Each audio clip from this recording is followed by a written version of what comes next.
세상을 살아가면서 어떤 수준에 대해서 이야기합니다. 무슨 말씀이냐면 우리가 다 똑같은 어떤 수준이 있는 것이 아니고 이 수준의 차이가 좀 있는 것이죠. 저는 전에 말씀드린 것처럼 운동을 잘 못합니다. 보는 걸 그래도 좋아하는데요. 오늘은 슈퍼볼을 하는 날이라서 많은 분들이 기다릴 거라고 생각을 하는데 저는 개인적으로 야구를 보는 걸 좋아합니다. 근데 이 야구 선수라고 다 선수가 아닙니다. 야구 선수 똑같죠. 이 타이틀은 다 야구 선수인데 야구 선수마다 이 실력이 다릅니다. 어떤 이 타자는 막 3할대를 치는 아주 잘 치는 타자가 있고요. 홈런도 막 30개, 40개 치는 타자가 있는데 똑같은 야구 선수지만 어떤 선수는 이 타율이 3할은커녕 정말 2할도 1할도 안 되는 선수도 있고요. 똑같은 프로 선수라 하더라도요. 또 어떤 선수는 홈런 30개는 관두고 1년 아니 평생에 30개도 못 치는 그런 선수들도 있습니다. 그러니까 수준의 차이가 있는 것이죠. 우리가 학교 다닐 때 공부할 때도 마찬가지죠. 똑같은 수업을 듣습니다. 같은 수업을 듣고 선생님도 똑같은데 시험을 보면 등수가 다릅니다. 그러니까 1등 하는 친구가 있고 꼴찌하는 친구가 있습니다. 그러니까 수준이 다른 것이죠. 서론에 이 말씀을 드리는 것은 다른 것이 아니라 오늘 우리가 믿음에 대해서 좀 생각을 하려고 합니다. 아마 교회에 다니시면서 믿음이라는 단어를 정말 귀에 따갑게 들으셨을 것이고요. 또 우리 사랑하는 성도님들이 그렇기 때문에 믿음이 무엇이냐라고 이야기하면 어느 정도 자기 나름대로 믿음에 대한 어떤 성경적인 지식들을 또 믿음의 어떤 삶을 살아오면서 경험들을 갖고 계실 겁니다. 근데 오늘은 이 믿음에 대해서 우리가 함께 잠깐 생각을 하려고 하는데 이 믿음의 수준에 대해서 생각을 해보려고 합니다. 그러니까 믿음을 갖고 있다고 해서 모든 사람들이 똑같은 수준의 믿음은 아니다라는 것을 함께 말씀을 통해서 좀 우리가 이해하는 시간이 되었으면 좋겠습니다. 그러니까 하나님의 은혜로 저는 정말로 이 믿음을 갖는다는 것도 우리가 잘나서가 그런 것이 아니라 하나님의 은혜로 하나님이 우리에게 믿음을 주셨다고 생각합니다. 그래서 우리가 하나님의 은혜로 믿음을 가졌는데 근데 이 묘한 게요. 어떤 분들은 이 믿음이 정말 수준이 높아서 아주 담대하고 또 견고한 믿음을 갖고 신앙생활하는 분이 있고 반면에 어떤 분들은 믿음이 있긴 있어요. 근데 세상에 풍파가 오고 유혹이 올 때 막 이렇게 요동하면서 흔들리는 그런 믿음의 분량을 갖고 계신 분도 있는 것을 우리가 솔직히 보게 되는 것입니다. 그 말씀을 드리고 시작하는 게 이해가 쉬우실 것 같은데요. 예수님께서 제자들과 함께 이 갈릴리 호수에 있을 때 한 번은 예수님께 주무시고 있는 동안 엄청난 풍랑이 일었습니다. 그래가지고 제자들이 난리가 났어요. 거기에는 전문적인 어부 출신도 있고 그래서 그 갈릴리 호수에 대해서 잘 알고 있는 그런 제자들도 있었습니다만 워낙 강력한 그 풍랑이 일어나니까 난리가 나서 우리 죽게 됐습니다라고 하면서 아주 요란한 그런 사건을 성경의 복음서에서 보게 됩니다. 그 제자들이 이제 죽게 되었으니까 주무시고 있는 예수님을 깨웠습니다. 예수님이 일어나셨어요. 일어나셔서 그 한마디로 그 모든 것들을 다 잔잔케 하셨습니다. 그러면서 예수님이 제자들을 책망하셨는데요. 뭐라고 책망하셨습니까? 믿음이 적은 자들아. 믿음이 적은 자들. 예수님께서 믿음 없는 자들아 라고 하지 않으시고 믿음이 적은 자들이라고 책망하고 있는 것을 볼 수 있습니다. 왜냐하면 제자들이 믿음이 없는 사람들은 아니었거든요. 그러니까 예수님을 따르고 있었고 예수님의 제자였는데 어떤 믿음에 문제가 있었냐면 예수님 보시기에 지금 예수님하고 같이 있습니다. 예수님하고 같이 있습니다. 예수님하고 같이 안 있고 자기들끼리 있는 것도 아니고 지금 예수님과 같이 있는데도 불구하고 풍랑이 일었다고 막 우리 죽게 됐습니다라고 하고 그런 부분을 보시면서 믿음이 적은 자들아 라고 예수님이 책망하고 있는 것을 볼 수 있습니다. 그러니까 예수님께서 이 믿음에 대해서 이야기를 하실 때 이 믿음이라는 것이 어떤 사람마다 다를 수 있다라는 것을 말씀한 것으로 보여지는 본문인 것입니다. 그래서 어떤 분이 이 정리를 좀 했는데요. 그 정리한 내용을 좀 소개를 해드리겠습니다. 이 믿음에 대해서 이야기를 하면서 믿음의 수준이 있다. 그래서 두 가지로 나눌 수 있는 것 같다라고 이야기를 하면서 하나는 어린아이와 같은 수준의 믿음을 이야기합니다. 물론 이 어린아이와 같은 수준의 믿음이라는 것이 어린애들은 어른들의 말을 잘 듣잖아요. 그런 줄 알고 이렇게 잘 듣는 그런 어린아이와 같은 순수한 믿음을 이야기하는 것이 아니고, 그게 아니고 어린아이처럼 유치한 수준의 믿음이 있다는 것입니다. 무슨 이야기냐면 하나님 앞에 어떤 단순한 믿음을 갖는 건 좋은데, 하나님께 앞에 나아가서 내가 원하는 것을 막 구해요. 근데 하나님이 안 주세요. 그러면은 하나님의 뜻이 무엇인지 깨달으려고 하고 또 인내하고 그래야 되는데, 그건 성숙한 믿음이겠죠. 근데 그렇지 않고 어린아이처럼 막 떼를 쓰고 울고불고하고 짜증을 내고 하는 그런 믿음의 수준이 있다는 것입니다. 어린아이를 키워보신 분들은 아실지 모르겠습니다. 자녀분들을 잘 만나시면 안 그런데, 애들을 잘못 만나면 애들이 사달라고 할 때 안 사다 주면 그냥 뒤집어집니다. 가끔 몰 같은 데 가면 그런 애들 있어요, 아직도. 아니면 식당 같은 데 가도 막 짜증내고 막 굴르고, 저도 가끔 패스트푸드점에 가면 거기 놀이터가 있잖아요. 근데 막 집에 가자고 그러면은 오케이로 딱 가야 되는데 그렇지 않은 아이들 있어요. 놀고 싶어서. 그걸 못 참아서 부모가 자기의 이 소원을 들어주지 않고 자기의 마음에 안 들 때 억지를 부리고 짜증을 내고 화를 내고 그런 아이들 모습을 보게 됩니다. 무슨 이야기냐면, 이제 아이들만 그런 것이 아니고 우리도 믿음이 어린아이 수준의 믿음이라면 그럴 수 있다는 것이죠. 그러니까 우리가 이제 신앙생활 하면서요, 가끔 하나님께 막 기도하고 그러는데 하나님이 안 들어주셔요. 그럼 하나님 이러실 수가, 나를 사랑하지 않으십니까? 아니면 하나님, 내가 하나님께 얼마나 열심을 내는데 하나님 이러시면 안 됩니다 라고 하신다면 그게 좀 어린아이 같은 아직 모습이다 라고 인정하시면 될 것 같습니다. 예. 최소한 저는 가끔 그렇습니다. 하나님 이렇게 하나님 딱 기도하면 좀 들어주셔야 될 텐데, 그러면서 막 그렇게 마음에 어린아이 같은 마음이 들 때가 있습니다. 믿음이 참 연약한 때인 것이죠. 자, 이게 첫 번째고, 두 번째는 성숙한 어린아이가 아니라 성숙한 믿음의 어떤 믿음이 있다는 것입니다. 그것은 정말 성숙한 어른과 같은 것이죠. 어른이라고 다 성숙한 것은 아니니까 좀 조심히 우리가 말을 해야 되겠는데요. 어른이 돼도, 몸은 어른이 돼도 믿음은, 또 어떤 삶의 지식도 어린아이와 같은 걸 얘기하는 것이 아니고 정말 말 그대로 성숙한 어른과 같은 믿음이 있을 수 있다는 것입니다. 특징이 뭐냐면 성숙한 거예요. 잘 참아요. 예. 성숙한 어른들은 그런 경향을 갖는 것 같아요.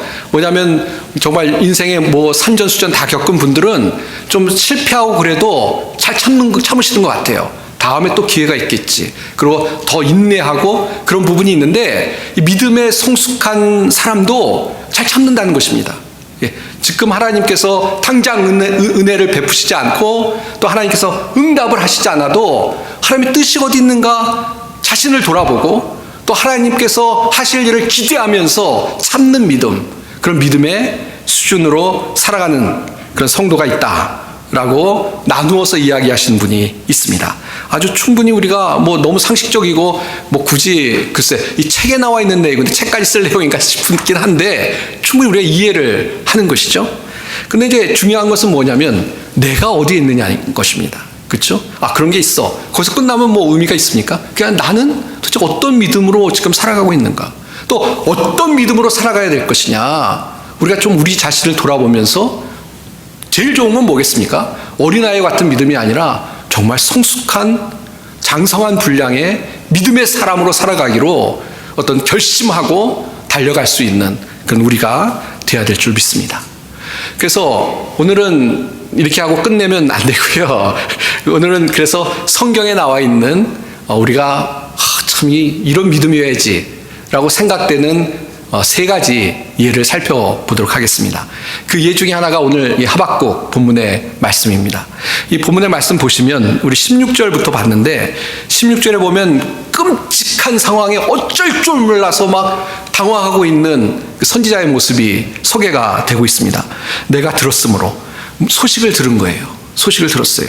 내 창자가 흔들렸고 그 목소리로 말만 내 입술이 떨렸고 그리고 이 썩이는 것이 내 뼈에 들어와서 내 몸은 내 처소에서 떨리는도다 라고 하면서 자신의 상황을 지금 묘사하고 있습니다.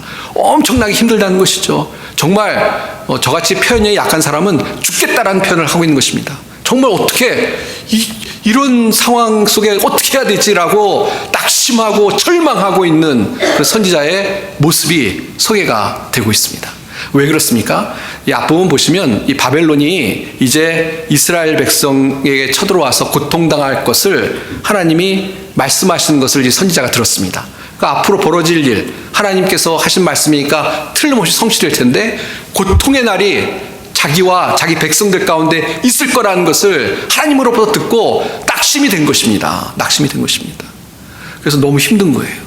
그 하나님의 말씀만 딱 보고 환경을 봤을 때, 이야, 이거는 정말 큰일 났구나 라고 해서 낙심되는, 그리고 그 낙심된다라는 것은 뭐 본문에 없습니다만 순간적이라도요, 하나님이 이렇게 좀 봐주시지, 하나님께서 은혜를 베풀어 주시지 않은 뭐 그런 마음도 있었을 거라는 생각이 듭니다. 자, 어쨌건 16절까지 이랬는데 갑자기 17절부터 이 분위기가 확 바뀌어버립니다. 어떻게 바뀌고 있습니까? 17절 한번 봅니다. 비록 무화과 나무가 무성치 못하며 포도나무에 열매가 없으며 감람나무에 솔출이 없으며 밭에 먹을 것이 없으며 우리의 양이 없으며 외양간에 소가 없을지라도, 18절입니다. 나는 여호와로 말미암아 즐거워하며 나의 구원의 하나님으로 말미암아 기뻐하리로다. 16절까지는 기뻐한다는 건 관두고 낙심되고 절망스럽고 고통스러웠는데요, 갑자기 바뀌고 있어요. 왜 바뀌고 있느냐? 환경이 아니라, 이 선지자가 환경이 아니라 이제 믿음으로 그 환경을 물리치고 하나님으로 인하여서 기뻐하는 그런 자신의 모습을 지금 고백하고 있는 것입니다. 그러니까 이 하박국 선지자가 처음에는 그런 뉴스를 들었을 때는 흔들렸죠. 흔들 수밖에 없지 않습니까?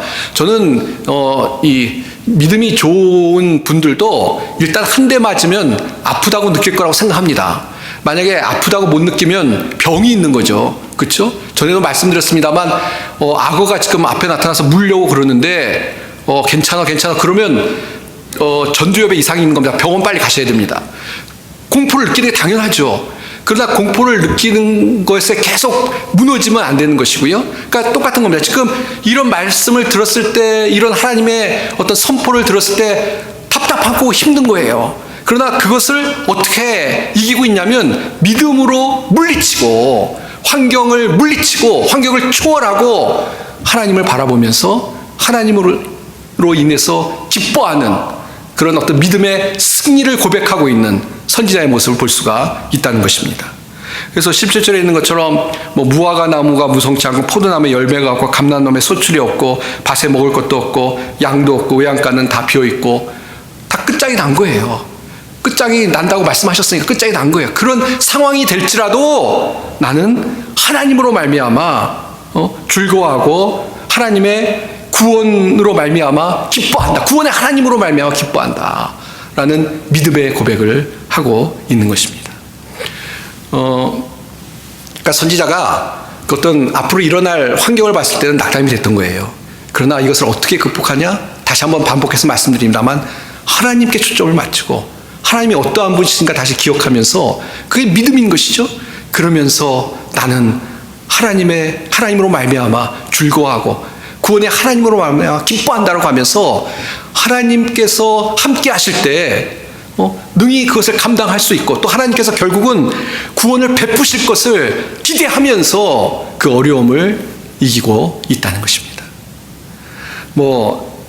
아무것도 없다는 것을 그렇게 얘기할 수 있죠. 이 나무 얘기하고 가축 얘기하니까 농사 짓는 분 안 계시고, 또 가축 키우는 분 안 계시니까 좀 감이 안 오실지 모르겠는데 그런 거죠. 현대 말로 바꾸자면 통장에 잔액이 하나도 없어요. 예. 그리고 집도 없어요. 차도 없어요. 또 건강도 별로 좋지 않아요. 그리고 친구도 없어요. 직업도 없어요. 그래도 하나님으로 말미암아 기뻐하리라. 구원의 하나님으로 말미암아 기뻐하리라. 라는 고백을 선지자가 하고 있다는 것입니다. 사랑하는 성도 여러분, 여러분 어떠십니까? 이렇게 없고 막 상황이 막 이럴 때 정말 믿음으로 정말 주님만으로 내가 기뻐하고 또 주님이 행하실 것을 바라보면서 구원의 하나님을 바라보면서 기뻐하고 즐거워하고 또 그런 믿음으로 그런 환경을 극복하고 승리하며 살아가는 그런 믿음의 사람들이신지, 아니면은 어린아이처럼 믿음이 낙심이 돼서 믿음이 뭐 있지만 하나님을 믿지만 그래도 하나님께서 왜 이러시 하면서 조마조마하고 불안하고 염려하는 그런 믿음으로 살아가고 있는 것은 아닌지 우리 자신을 돌아봐야 될 줄 믿습니다. 하나 더 성경에 있는 예를 들겠습니다. 이 다니엘서에 보면 사드락 메삭 아벳느고라는 다니엘의 세 친구가 소개되고 있습니다. 거기 보면 이 세 친구에게 위기가 닥쳐오죠. 어떤 위기냐면 느부갓네살 왕이 한 27m짜리 신상을 세우고 거기에 이 절을 하지 않으면 거기에만 이제 절을 해야 되는 것이죠. 해를 끼치겠다. 해라는 것이 죽이겠다는 것이죠. 그런 선포를 합니다. 그리고 이들을 시기하는 사람들이 결국 고발을 해서 결국 이제 그 처벌을 받게 됩니다. 협박과 회유를 하지만 이들이 그 협박과 회유 속에 이런 고백을 하고 있습니다. 이 다니엘서 3장 17절 18절인데요. 제가 읽어보겠습니다.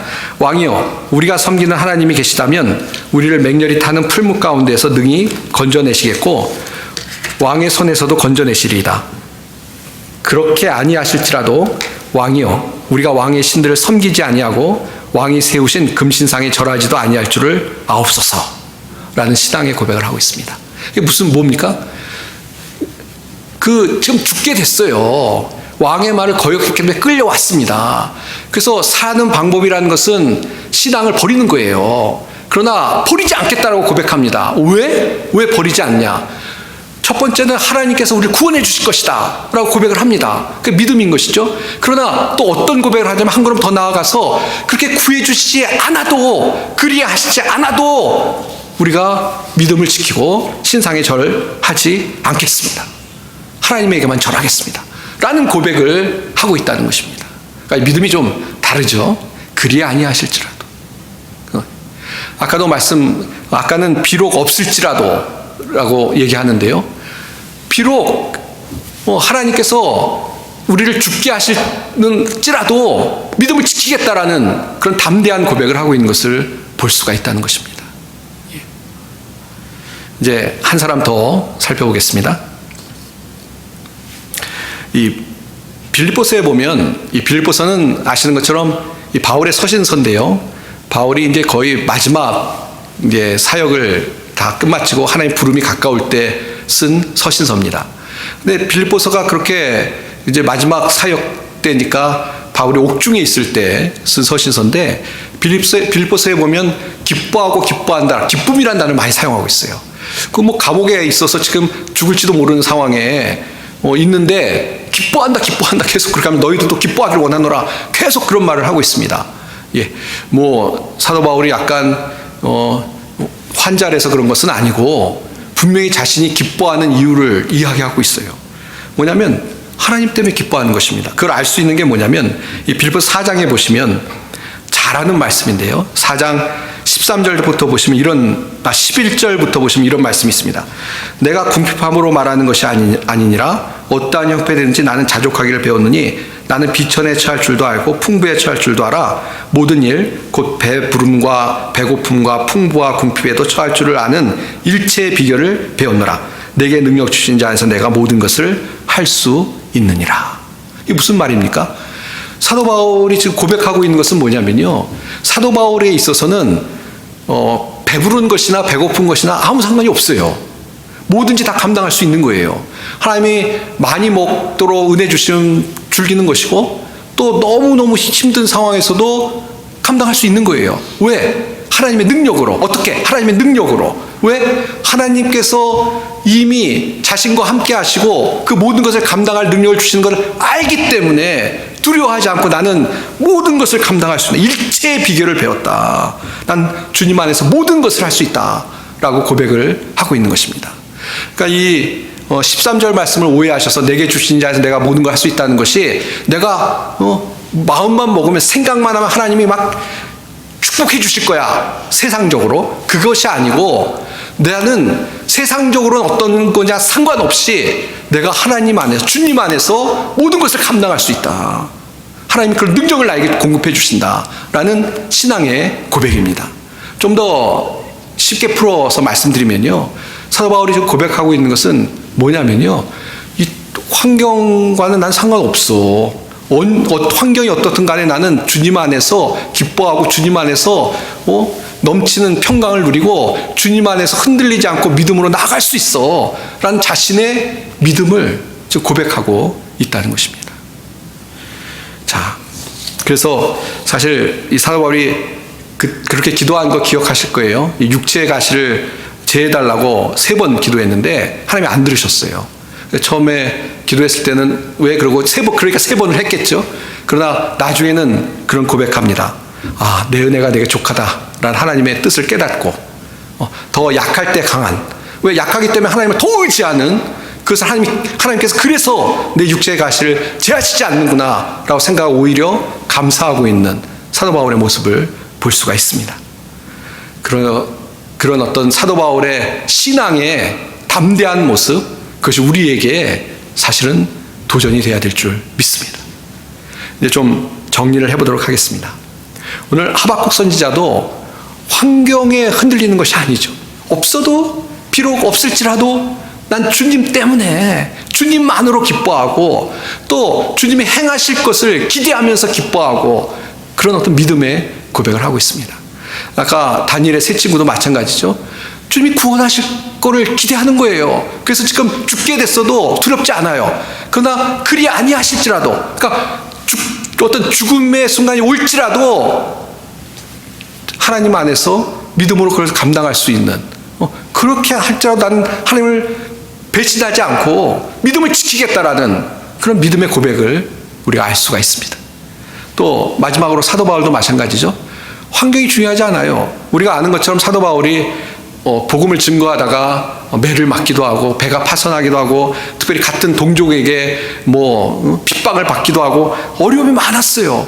그러나 그 어려움이 많기 때문에 내가 이게 줄을 잘못 썼나 보다, 그런 게 아니에요. 하나님 이루실 수가 있습니까? 제가 죽도록 충성하고 살아가는데 하나님 날 빌립보서 감옥에서 쓴 거니까 감옥에 왜 넣으십니까? 그렇게 하고 있지 않아요. 그렇게 하고 있지 않습니다. 오히려 나는 하나님의 능력으로 다 감당할 수 있는 그런 하나님이 주신 일체의 비결을 배운 그런 참 감사한 은혜를 받은 사람이다 라는 고백을 하고 있다는 것입니다. 우리가 신앙생활 하는데 최소한 우리의 모습이 지금 우리의 믿음이 이 정도 수준이 아니라 할지라도 어떤 이런 믿음의 수준을 바라보면서 신앙생활을 해야 될 줄 믿습니다. 물론 어린아이와 같은 믿음도 없는 것보다 낫다고 생각합니다. 은혜죠. 우리가 어린아이 같은 믿음도 주신 것도 감사하고 은혜라고 생각합니다. 그러나 언제까지 그런 믿음 속에 살아가겠습니까? 언제까지? 저희도 말씀드린 것 같은데요. 아이들을 키워보신 분은 아시겠습니다만, 아이들을 키우는데 3살이 되고 4살이 됐는데 걷지를 못해요.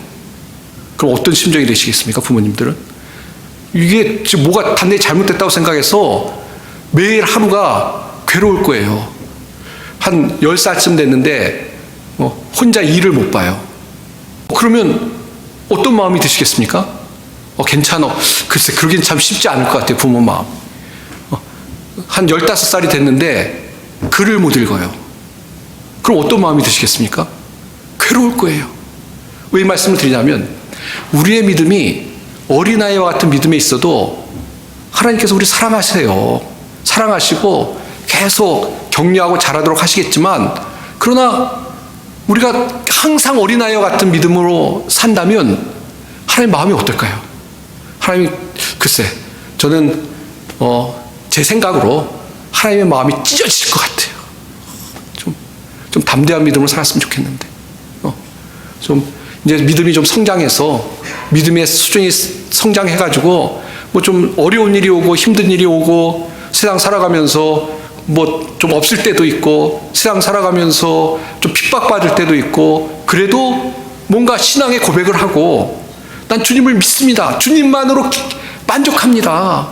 주님이 나의 행복의 전부이십니다라는 고백을 하면서, 또 주님 지금은 이렇지만 앞으로 주님이 행하실 일에 분명한 기대를 가지고 살아갑니다 라는 믿음의 고백과 담대한 믿음으로 살아가는 그런 신앙으로 성장하기를 우리 주님이 기대하실 거라고 믿습니다. 예. 이제 말씀을 맺도록 하겠습니다.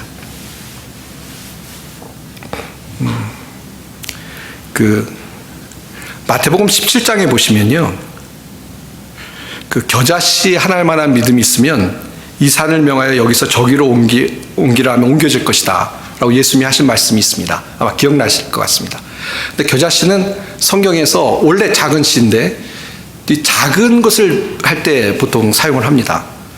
근데 겨자씨 하나 같은 믿음이 있어도 산을 옮긴다? 그러니까 믿음을 갖고 있다라는 것이 얼마나 귀한 것이냐를 보여준다고 생각합니다. 이 좀 설명을 드려야 될 것 같아요.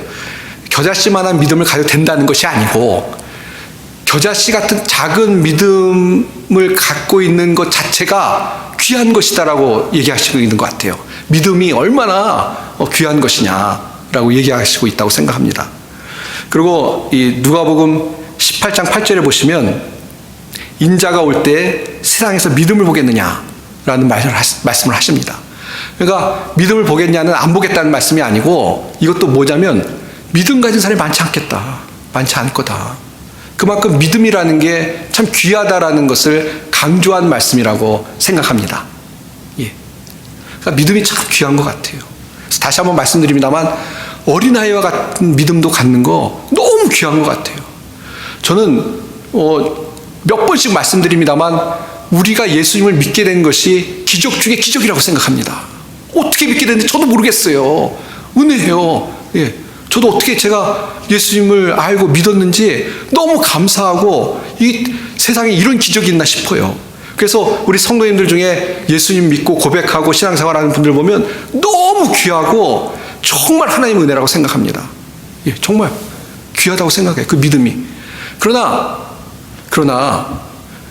믿음이 이렇게 귀한데, 그렇다고 해서 우리가 그냥 이 적은 믿음에 만족하고, 저희는 사실 겨자씨만한 믿음도 안 되니까 산이 안 옮겨가는 거잖아요, 지금. 이런 믿음으로 살아서 되겠습니까? 예, 최소한 하나님 앞에서 우리의 믿음을 놓고 기도하고, 또 믿음을 발휘하고 좀 나는 부족하지만 다 믿음으로 하겠습니다라고 선포하고 믿음 안에서 살아갈 수 있는 그런 우리가 되어야 될 줄 믿습니다. 우리의 삶 가운데 그리 아니하실지라도, 아니면 비록 없을지라도 이런 좀 신앙의 담대한 믿음의 고백들이 있었으면 좋겠습니다. 이번 한 주간 어떠한 형편, 어떠한 처지, 어떠한 소식, 그런 것에 흔들리지 않고 믿음으로 승리하며 살아가는 우리 모든 성도님들이 다 되시기를 주님의 이름으로 축원드립니다. 기도하겠습니다. 하나님 아버지, 은혜와 사랑을 감사합니다. 저희들에게 믿음을 허락해 주시니 정말 감사합니다. 예수님을 믿고 구원받은 너무나 귀한 인생으로 살아갈 수 있도록 저희를 축복해 주시니 감사합니다. 하나님 아버지, 그러나 저희들의 믿음이 자라서 정말 주님을 기쁘시게 하고, 또 세상의 어떠한 것에도 흔들리지 않는 담대한 믿음으로 살아갈 수 있도록 더욱더 복을 허락하여 주시옵소서. 이번 한 주간 살아가는 동안 우리 사랑하는 성도들, 믿음으로 어떠한 환경, 어떠한 유혹, 어떠한 시험이 올지라도 승리할 수 있게 하시고, 믿음 안에서 주님으로 인하여 기뻐하고 만족하고 감사하고 행복한 한 주간이 될 수 있도록 축복하여 주시옵소서. 감사드리며 우리 주 예수님의 이름 받들어 간절히 기도하옵나이다. 아멘.